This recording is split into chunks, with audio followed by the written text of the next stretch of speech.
President Biden and the congressional Democrats are pushing climate policies, calling, as you know, calling for carbon emissions from power plants by 2035 and net zero emissions economy-wise by 2050. Now, can this be done? Well, yes, but I think we all three, you panelists, are going to, but there are going to be consequences, and that's what we want the public to understand, the consequences of it. Now, we see it. It could be rising energy prices, massive job losses, dangerously high CO2 levels that are going to stay up high, and then we're still going to have extreme weather conditions. We're still going to have hurricanes on the East Coast, droughts and flooding in the Midwest, and we're going to have wildfires on the West. So our first is the average price of electricity would almost double by 2035, according to the Electric Power Research Institute, if we go to 100%. The Institute for Energy Research and others, I think AAF, Doug, I think your group said that it'll go between 2,000 and 4,000 increase if we go to 100% renewables by 2035. And increasing the cost of electricity is going to hurt our basic industries like steel and aluminum, making them less competitive. And secondly, we're going to see massive job losses. We understand that. Already, nearly 200,000 coal and coal-related jobs will disappear with the elimination of coal-fired generation plants, according to the Energy Futures Initiative. Much-needed tax revenue is going to be gone. Schools, hospitals, first responders are all going to be hurting. We've used McDowell County, West Virginia, as an example. McDowell County used to be the largest coal producer in the United States. It's now lost 80% of its population. Now, that may not mean a lot to you when we talk about 100,000 people, but in McDowell County, they only started with 120,000. They've lost 100,000 people in that county by virtue of this war on coal.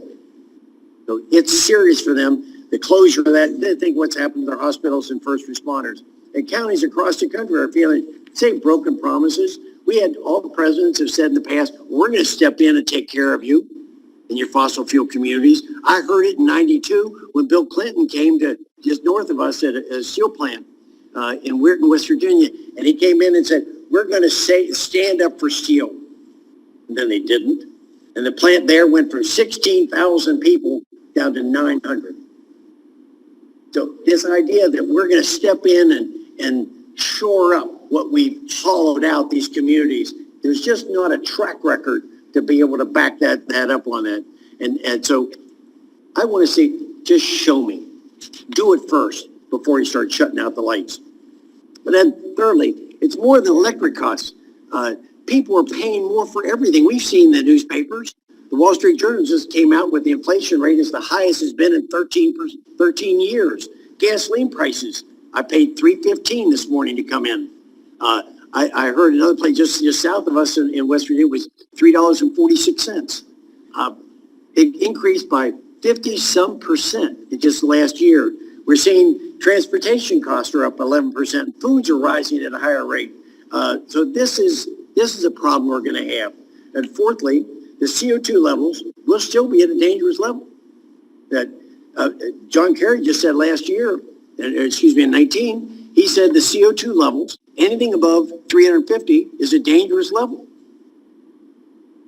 But yet he's also said, whatever we're doing is not going to lower the CO2 levels below 350.